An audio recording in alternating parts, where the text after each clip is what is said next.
Sir ఇవాళ ఏం నడుస్తుంది అనుకోవచ్చు. ఒకవైపు కేటీఆర్ అరెస్ట్ అంటా ఉన్నారు. ఇంకోవైపు లఘుచర్లలో జరిగిన సంఘటనలో ప్రధానమైనటువంటి పాత్ర అందులో బీఆర్ఎస్దే ఉందని మాట్లాడుతున్నారు. ఏం చెప్తారు? కాంగ్రెస్ ప్రభుత్వం 6 గ్యారంటీలు 420 హామీలు ఇచ్చి అడ్డదారిలో అధికారంలోకి వచ్చింది. రేవంత్ రెడ్డి మోసపూరిత మాటలు చెప్పి అబద్ధాలు చెప్పి ఇలా ముఖ్యమంత్రి కుర్చీలో కూర్చున్నాడు. ఇలా రాష్ట్ర ప్రజలు తిరగబడే రోజు వస్తుంది.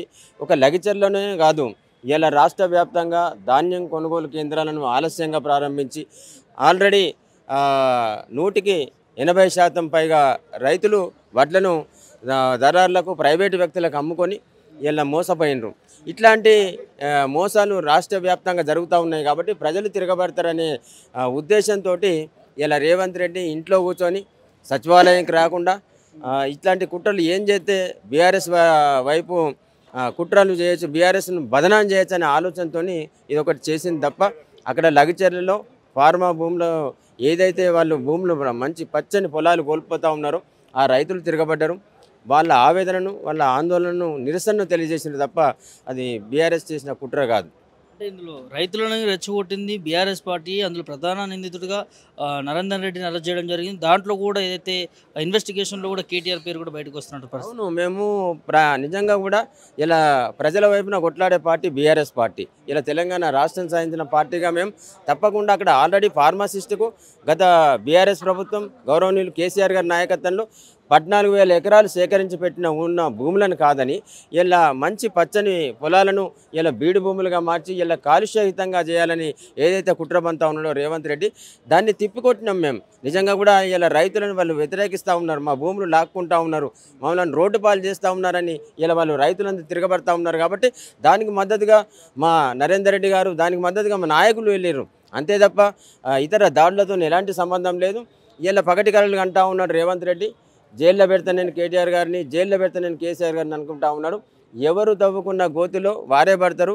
ఇలా మా కోసం గోతి తవ్వుతున్నా అని రేవంత్ రెడ్డి అనుకుంటా ఉన్నాడు. తప్పకుండా ఆయన తవ్వుతున్న గోతిలో రేవంత్ రెడ్డి త్వరలో పడబోతా ఉన్నాడు. బీఆర్ఎస్ ప్రమేయం లేదంటే ప్రమేయం అంటే మేము ప్రజల పక్షాన ఉండి ఎప్పుడు నిత్యం పోరాటం చేస్తూ ఉంటాం, ప్రజలను చైతన్యవంతం చేస్తూ ఉంటాం. ప్రజా కార్యక్రమాల కోసం, ప్రజల సంక్షేమం కోసం ప్రజలు ఏదైతే కోరుకుంటున్నారో ప్రజల వైపు నుండి తప్పకుండా పోరాటం చేస్తాం, కొట్లాడతాం. అది వేరేది ఎట్లయితే కాదు కదా, కుట్ర కాదు కదా.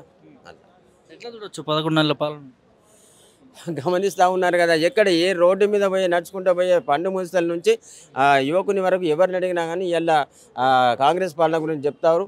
ఒక మూర్ఖుడు, ఒక అత్యంత హేయమైన వ్యక్తి ఇలా భారతదేశంలో రేవంత్ రెడ్డి లాంటి సీఎంను మనం చూసి ఉండం. ఎందుకంటే ఇలా విద్యావంతులు కావచ్చు, ఇలా ఉద్యోగులు కావచ్చు, ఇలా రైతులు కావచ్చు, ఏ పక్షం నుంచి కూడా రేవంత్ రెడ్డికి ఇలా మద్దతు లభించడం లేదు. ఇలా గత బీఆర్ఎస్ ప్రభుత్వాన్ని మేము ఎందుకన్నా పోగొట్టుకున్నాం, ఇలా కేసీఆర్ గారి పాలనకు మేము దూరమైనామని చెప్పేసి ప్రజలు బాధపడుతూ ఉన్నారు. త్వరలోనే మళ్ళీ ఈ ఏదైతే మేము కోల్పోయిన దాన్ని సాధించుకోవాలని ప్రజలు తహతహలాడుతూ ఉన్నారు. సిటీకి సంబంధించి ఈ రైతులు ఇంతగానం అక్కడ ఇష్యూ జరుగుతూ ఉంటాయి. ఇప్పటివరకు రైతులతో మాట్లాడలేదు ముఖ్యమంత్రి. వీళ్ళ తెరపైకి కేటీఆర్ అరెస్ట్ అని మాట్లాడుతూ ఉన్నారు. ఫార్మాసిటీ వల్ల ఎంత నష్టం జరుగుతుంది, రైతులకు ఏం న్యాయం చేయాలని కూడా ఇక్కడ ప్రస్తావన రావట్లేదు. దీని గురించి ఏం చెప్తారు? ఆయన బయటకు వచ్చి మాట్లాడకపోవడం కారణం ఏంటంటే ఆయన కంపెనీలు అన్నీ కూడా కుటుంబం చుట్టే.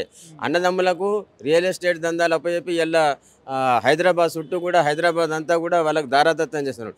బామ్మరిదికి ఒక కంపెనీ, అట్లాగే అల్లునికి ఒక కంపెనీ. ఇలా అల్లుని కోసం ఫార్మా భూములు కొని ఇలా ఫార్మా కంపెనీ కట్టబెట్టాలనే యోచనలో ఉన్నాడు. కాబట్టి బయటకు వచ్చి ఏం చెప్తాడు, పలానా ప్రజల కోసం అని చెప్పలేడు, పలానా వర్గం కోసం అని చెప్పలేడు, పలానా కంపెనీకి అని చెప్పలేడు కదా. అదే ప్రజాహిత కార్యక్రమాలు అయితే, అదే పబ్లిక్ కంపెనీలకైతే నేను పలానా కంపెనీకి ప్రజల కోసం, ఇలా ప్రజల ఉపాధి కోసం నేను ఇలా ఫార్మా భూములు కేటాయిస్తున్నా అని చెప్పేవాడు. కానీ అల్లుని కంపెనీ కానీ ఎట్లా చెప్తాడు, ఇలా నేను మా అన్నదమ్ముల కంపెనీలు కానీ ఎట్లా చెప్తాడు, ఇలా బామ్మర్దికి భూములు కేటాయించిన అని చెప్పలేడు కదా. అందుకే రేవంత్ రెడ్డి బయటకు రావడం లేదు, అందుకే రేవంత్ రెడ్డి మాట్లాడడం లేదు. ఇంట్లోనే ఉండి ఇవన్నీ పోలీసులను పెట్టి ఇలా దౌర్జన్యం చేయిస్తూ ఉన్నాడు. ఇలా రైతులను అన్యాయంగా కేసులలో ఇరికించి జైలుకు పంపుతూ ఉన్నాడు. తప్పకుండా అదే రైతులందరూ కూడా తిరగబడి ఆయనకు గోరీ కడతారు. అదే రైతులందరూ తిరగబడి కూడా ఆ సీఎం కుర్చీలోకి వెళ్ళి దించే రోజు కూడా త్వరలోనే వస్తుంది.